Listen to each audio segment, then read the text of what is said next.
ఉపరాష్ట్రపతిగా ఎన్నికైన వెంకయ్య నాయుడు ప్రస్తుతం బెంగళూరులో మాట్లాడుతున్నారు. లైవ్ ద్వారా చూద్దాం. They don't have any political aspiration. They don't have any work with the Vice President of India or would be the Vice President of India. But still, because they want to strengthen democracy, they want to strengthen the value system, they have chosen to associate themselves with this function. I bow my head with all humility to these great sons of this great country. Friends, India is always described as the union of states in the Constitution. The same Constitution prescribes an elaborate federal mechanism prescribing the working relation between union and states for carrying out the process of socio-economic development. This mix of unitary and federal features have been preferred by the founding fathers of our Constitution.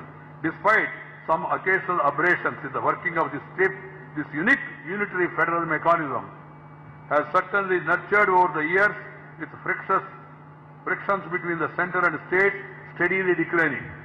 This is happening with steady consolidation and manifestation of the spirit of cooperative federalism.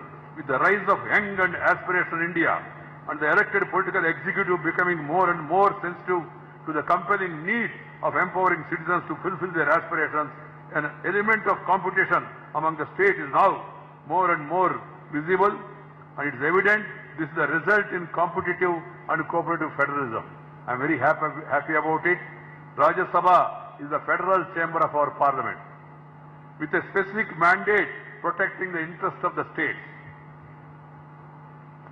I deem it as an honor that I have got the opportunity of presiding over such a council of states as its chairman.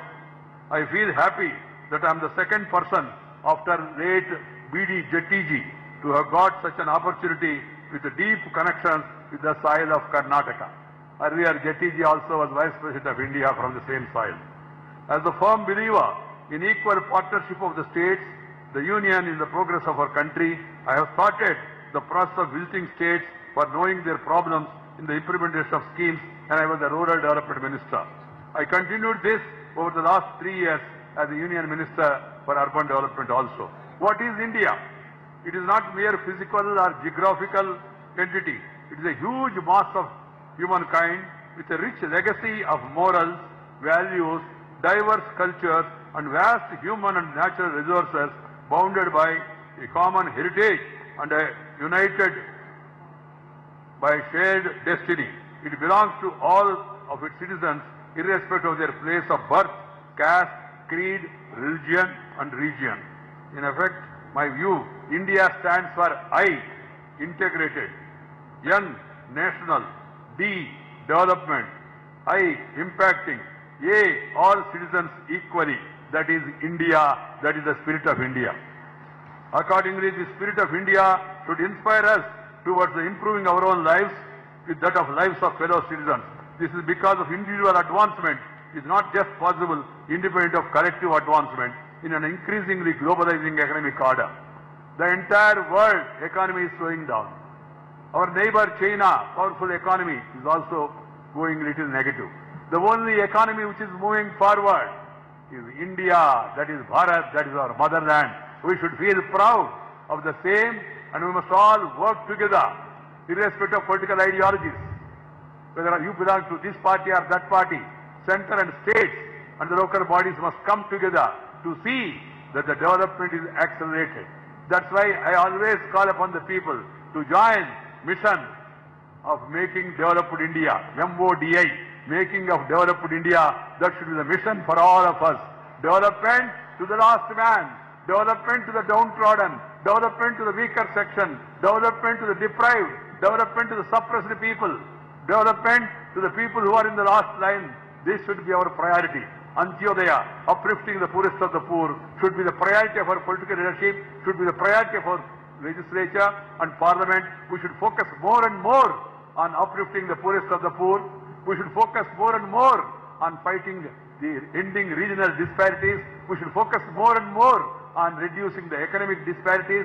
We should also work towards bringing social harmony rather than creating social differences.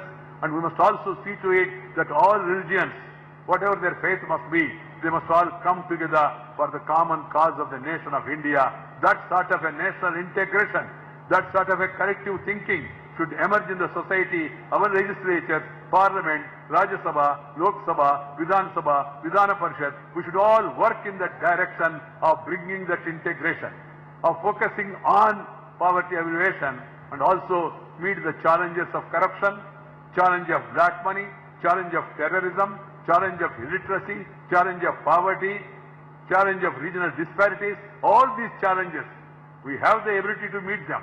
Unfortunately, now there is a positivity in the country, as someone has just mentioned. There is a positive atmosphere. It's an aspirational India now.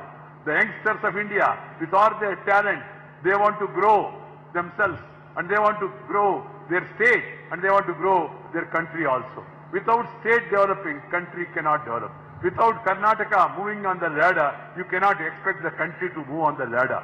So the center and state and political parties, in spite of our ideological differences, we must all come together. Friends, we have a great culture, great heritage, जो आदि काल से, वेद काल से, पुण्य काल से हमारा पूर्वजों ने जिया और दिया, विरासत में हमको मिला, वो भारतीयता कहो, हिंदुत्व भी कहो, जो भी हमारा संस्कृति है, वो संस्कृति को कायम रखना चाहिए. सर्वे जना सुखिनो भवन्तु. वसुधैक कुटुंबम, living in harmony, taking care of others, and uplifting the poorest of the poor. That should be our commitment. That should be our priority. That should be the agenda. The agenda of the new India, which is emerging, should be only one-point agenda: development, development, development. Bharat का सर्वांगीण उन्नति, समाज में हर एक वर्ग का उन्नति, यही हमारा एजेंडा होना चाहिए. Obstruction should not be there, only construction has to be there. Destruction should not be there, only development has to be there. We must all stand united.